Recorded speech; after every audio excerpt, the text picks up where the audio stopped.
Good afternoon and welcome to Across the Fence. I'm Jolie Whitney. Revolutionary, politician, author, debtor, scoundrel are all apt descriptions of our topic today. Ira Allen, a biography, was written by Kevin Graffagnino and published by the Vermont Historical Society. It chronicles the life of the youngest Allen brother, while not as well known as his brother Ethan, and with the far less noteworthy name than Vermont's first governor Thomas Chittenden. Ira Allen's influence runs deep in the Green Mountains and in the history of Vermont. Kevin Graffagnino was raised in Montpelier, earned 2 degrees in history from the University of Vermont, and was a curator of the Vermont Research Collection at UVM Special Collections for nearly 20 years. Welcome. Thank you. Nice to be back. We're absolutely happy to have you. And let us know about Ira Allen. Was he a good guy, bad guy, somewhere in between? He's somewhere in between. He has elements of greatness in him. He does tremendous work for independent early Vermont, but he also drives a double team. The Vermont interest and his own interests, and he makes sure that his own interests stay right there with public interests. So he's a complex, nuanced person, like most of us are, and there are times in his life when you look at him and say he's nearly heroic, and there are times in his life when you look at him and say, this is not a guy I'd want to be in business with or put much trust in. Must have been a fascinating subject to write about. So how did you become interested in Ira Allen? Well, I'd worked on Vermont history since my UVM undergraduate days. I became curator of Vermont history at UVM, and UVM has a giant collection of Allen family papers. I kept running into him in all of my other research, and I realized he hasn't been written about in decades, and it's time for somebody to take a close look at him, put him in the picture of early Vermont history. He belongs there. And you can't really study 18th century Vermont without running into Ira Allen constantly. And as you mentioned, it's been upwards of 100 years since a biography was written about him. So when did you start your research into Ira Allen? I started in the mid-'80s. I got a sabbatical from UVM. I put a year into doing research, made real progress, and then decided to go back and get a PhD in history at the University of Massachusetts.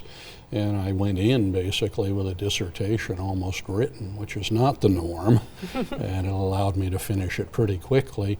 Planned to turn it into a book right away, but then I moved to Wisconsin, and then I moved to Kentucky, and then I moved back to Vermont, and then I moved to Michigan, and it kept going on the back burner.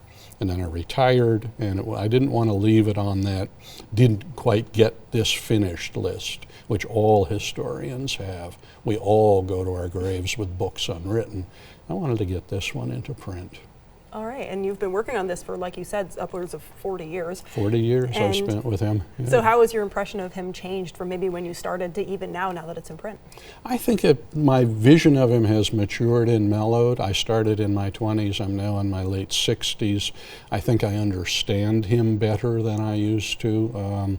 I was real good on the what of his life. What did he do? When did he do it? I think I've gotten better on the why. Things that might have driven him to be so determined, so self-focused in terms of what the priorities were. And also how he learned later in his life he had to deal with immense disappointment. The great goals that he sought almost always eluded him. And what I love about him is that he always came back and tried again. He always had a plan B to try to achieve the greatness that he sought. And I respect that, certainly. So has that change in impression also been represented in a change in the text itself? Have you, since your first draft, kind of evolved the work with your own opinion of him? I think the text has stayed mostly the same, with a deeper understanding of him as a person. We haven't uncovered great amounts of new research material or evidence. There's still the what of his life has been known for a long time. Vermont history has expanded so that it's no longer just Ethan Allen and a bunch of flunkies wandering around in supporting roles. We have good biographies of Thomas Chittenden, of Moses Robinson, of other early leaders. Our picture of early Vermont is a lot better rounded than it used to be, and that lets Ira Allen get his seat at the head table where he belongs. And speaking of people who had that kind of key development in the Vermont and even the greater Burlington area, can you tell me how Ira Allen contributed to the UVM itself? Well, in 1791, Vermont joins the Union. one of the first things that the legislature wants to do is charter a state university. It's a mark of development. We need a university because we'll look like a big state. And the real question becomes, where will it be located? And half a dozen towns from Bennington to Williamstown put in bids. Our residents will donate so much in land, in materials, in money. And Ira just waits until he sees the bids. The high bid is £400. And Ira just adds a zero. He says, I'll do 4,000. And the competition's over. It's going to be in Burlington. And since Ira owns much of Burlington and much of the surrounding towns, this is a big boost for the development of his real estate as well. So it's another example of two priorities: the public good, which he sincerely believes in, and his own interests as well. Sure, he's always got to have a little bit back. Yeah, I think so, and not unusual among leaders of any age or generation. He does it more enthusiastically and successfully than some, and Burlington is the home of UVM. He donates the land for the central campus. The green, the buildings around the green are on land that he gave, but he never fulfills the rest of the pledge. He has money problems. He's cash poor, and he can't do it. The university keeps saying, come on, where's the other money? He values the land at something like £1,500. Great, where's the other $2,500? He wants to give it, he means to give it, but he never does. And so his role is not that he founds the university, the legislature founds the university, but it's in Burlington, Vermont because of Ira Allen. Yeah, so it sounds like he maybe didn't hold up all of his end of the deal, but it's still in Burlington because of him. Yeah, and he didn't hold up his end of the deal on a lot of deals. So. And speaking of the campus, a lot of people have been to the UVM chapel, which is his namesake. Mm-hmm. Was Ira Allen a devout man? No, he wasn't. He wasn't religious at all. The Ira Allen Chapel exists because James Wilbur, who wrote the first biography, was talked into donating money for a chapel, insisted that it had to be named after his hero. And in the late 1700s and early 1800s, Vermont was very much on the frontier, and the Allen family were kind of the pioneers of that land. And so do you mind painting our viewers a picture of what this region was like back then? It's small towns. Burlington doesn't make it to 3,000 people until 1820. It's farmers.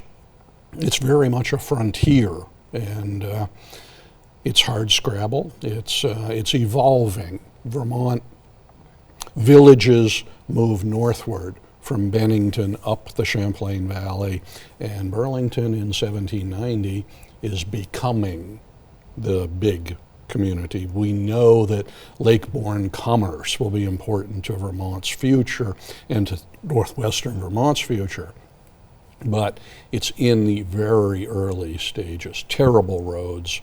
You move your goods by water because land-based transportation is inadequate, and Ira's dream is dominate the water commerce trading with Canada.